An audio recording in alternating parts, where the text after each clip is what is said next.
E vamos direto para a Europa acionar o correspondente da Jovem Pan, Luca Bassani, que traz um resumo do dia. Boa noite de terça-feira a toda a nossa audiência. Durante essa semana, nós noticiamos que algumas estruturas militares da Rússia foram atacadas e os russos acusam diretamente os ucranianos de sabotagem ou até mesmo de utilizarem drones para esses ataques. Ontem, em ataques que aconteceram na proximidade de Saratov, aí quase centenas de quilômetros da fronteira, mas hoje um ataque que aconteceu nas proximidades de Kursk, onde um depósito de combustível foi atingido, muitos acreditam que por um drone, e causou uma explosão. Não confirmaram ainda mortes ou até mesmo a destruição de equipamentos militares importantes, mas tem um peso simbólico bastante relevante se considerarmos que seria o terceiro ataque dentro do território russo na mesma semana e que até mesmo coloca em xeque aquela teoria de que as forças antiaéreas da Rússia seriam invencíveis, já que supostamente os ucranianos conseguiram ultrapassar promovendo esses ataques. Os Estados Unidos, por sua vez, desencorajam qualquer ataque dos ucranianos no território russo, dizem que os armamentos fornecidos são apenas para a defesa do próprio território, evitando, é claro, provocar o país russo que em outros momentos acabou já acusando o Ocidente diretamente de participação ativa neste conflito. Falando também sobre as possibilidades ou as perspectivas de paz, o porta-voz do Kremlin, Dmitry Peskov, disse que não há nenhum tipo de horizonte positivo neste momento, já que, segundo ele, o presidente Putin ou até mesmo as autoridades russas não negociariam com o presidente Zelensky ou com o governo de Zelensky, que é considerado por muitos dentro da Rússia um governo extremista. E ele também ressalta que neste momento a operação militar especial que tem acontecido na Ucrânia, né, a famosa guerra na Ucrânia, a maneira como eles chamam na Rússia a guerra na Ucrânia, ainda não teve todos os seus objetivos alcançados, o que explicaria a continuação dessa guerra por esse inverno que já tem se mostrado bastante rigoroso, com temperaturas de -5 a -10 graus, neve espalhada por grandes cidades, principalmente a capital Kiev, com quase 3 milhões de pessoas, além com a queda repentina da energia elétrica, deixando milhões de pessoas na escuridão e sem acesso também a dois bens tão essenciais durante o inverno, a água e o aquecimento. Tudo isso acaba levando todos os analistas a acreditarem que será talvez o inverno mais difícil vivido pelos ucranianos desde aquele fatídico inverno de 1941-1942, quando a União Soviética finalmente entra na Segunda Guerra Mundial. Então, as notícias pela crise humanitária se mostrarão cada vez piores pelo que acreditam os europeus e os próprios ucranianos, que têm tentado defender o seu território e disseram que não vão abrir mão de nenhum centímetro de terra, que é algo que os russos exigem para voltar à mesa de negociações. Todas as atualizações voltaremos sempre trazendo para nossa audiência em primeira mão. Luca Bassani, de Munique, na Alemanha, para a Jovem Pan News. Então, e a gente está iniciando o período do inverno, agora dia 21, a gente não tem essa perspectiva de negociação, a gente tem o povo europeu sofrendo com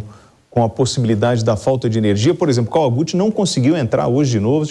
o correspondente da Jovem Pan, que está em território ucraniano, porque ele não consegue energia elétrica para poder carregar os equipamentos, Conrado. É o general Inverno lutando com todas as suas forças. E o inverno, propriamente dito, nem começou, né? Tá faltando agora 15 dias para o início da troca de estação, para nós que chegamos no verão, lá no hemisfério norte começa o inverno, e o terror já vai se alavancando. Nós já tivemos aí as primeiras nevascas começando ainda algumas semanas atrás, e agora elas já começam a tomar mais partes do território ucraniano. A gente já viu o pedido do prefeito de Kiev para que o pessoal se deslocassem a outras áreas, que fossem para o interior do país, que não sobrecarregassem a infraestrutura energética de Kiev para ter algum resultado. E aí, nas regiões onde a gente tem os combates prevalecendo, a situação está pior ainda, não só pela questão de energia elétrica, mas também pelo fornecimento de água, William, que até então ainda não está congelada, mesmo com as baixas temperaturas, mas daqui a pouco nós vamos chegar no horror do suprimento de água ser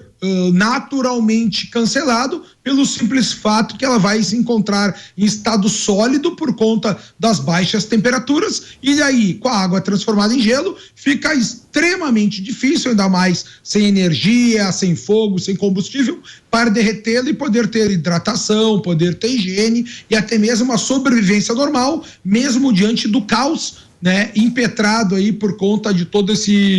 essa guerra, William. Bom, agora, Conrado, como resultado da pressão diplomática e da própria turbulência política interna, até o momento o Irã não entregou mísseis balísticos à Rússia. As forças russas ficaram sem seu primeiro lote de drones iranianos, tinham em seu estoque apenas o suficiente para mais 2 ou 3 ataques em massa contra a Ucrânia. Segundo as autoridades russas, o país procurou reabastecer seu arsenal com uma oferta de compra de mísseis iranianos, mas o acordo ainda não foi fechado porque o Irã está sob enorme pressão diplomática e os protestos também alimentaram a pressão sobre o governo. Não é uma situação agradável você, de forma aberta, fornecer esse tipo de armamento para a Rússia, levando em consideração de ser o país agressor ou invasor, né? Bom, e para piorar ainda, a gente tem uma tensão interna no Irã por conta da sua polícia da moralidade. A gente teve aí começou em setembro, a gente teve o assassinato por conta da lei da Sharia, que pede que o véu das mulheres estejam completamente fechando os seus cabelos, e aí isso aí lá na cidade de Teherã, que é a capital do Irã, é cuidado, é controlado de maneira ainda mais séria, e aí uma visitante do interior do país foi lá, não estava com véu muito bem organizado e acabou sendo espancada, chegando até mesmo à morte. Isso trouxe um transtorno enorme para o país. As mortes oficiais já estão além de 300, outras ONGs informam que já passam das 400, e a gente tem uma mobilização internacional por conta disso, das mulheres pedindo liberdade e vida, e a gente consegue ter aí o apoio da comunidade internacional, principalmente europeia. Então, nesse sentido, não é um momento propício ao Irã fazer esse apoio à Rússia, que já está em guerra contra o continente europeu. Nesse sentido aí, todos esses artefatos, não só das negociações militares, mas também dessa parte pública, ainda mais que essas manifestações chegaram até a própria Copa do Mundo, William. Então, nesse sentido, não é um momento propício, e o Irã não vai querer se colocar numa posição de colocar em risco a sua imagem, né, apoiando a Rússia de maneira tão deliberada, ainda mais para fornecimento de drones e mísseis para atacar a Ucrânia aí, sem ter perdas nenhuma para a Rússia, William. Você sabe que o Ministério da Saúde da Ucrânia pediu às autoridades regionais que considerem a suspensão de cirurgias e internações não essenciais devido aos apagões de energia causados por ataques de mísseis russos contra a infraestrutura crítica do país, né? Somente os atendimentos de emergência serão mantidos, as ações foram tomadas para aliviar a carga do sistema de saúde em meio a possíveis apagões futuros. Conrado, quando você falou, por exemplo, da água congelar, a gente não tem no Brasil para além aqueles que viajaram até a Europa e vivenciaram isso, entendem, mas para a população brasileira imaginar o que é esse inverno europeu, é uma coisa que a gente não passa pela nossa cabeça, a dificuldade que é você viver numa situação dessa.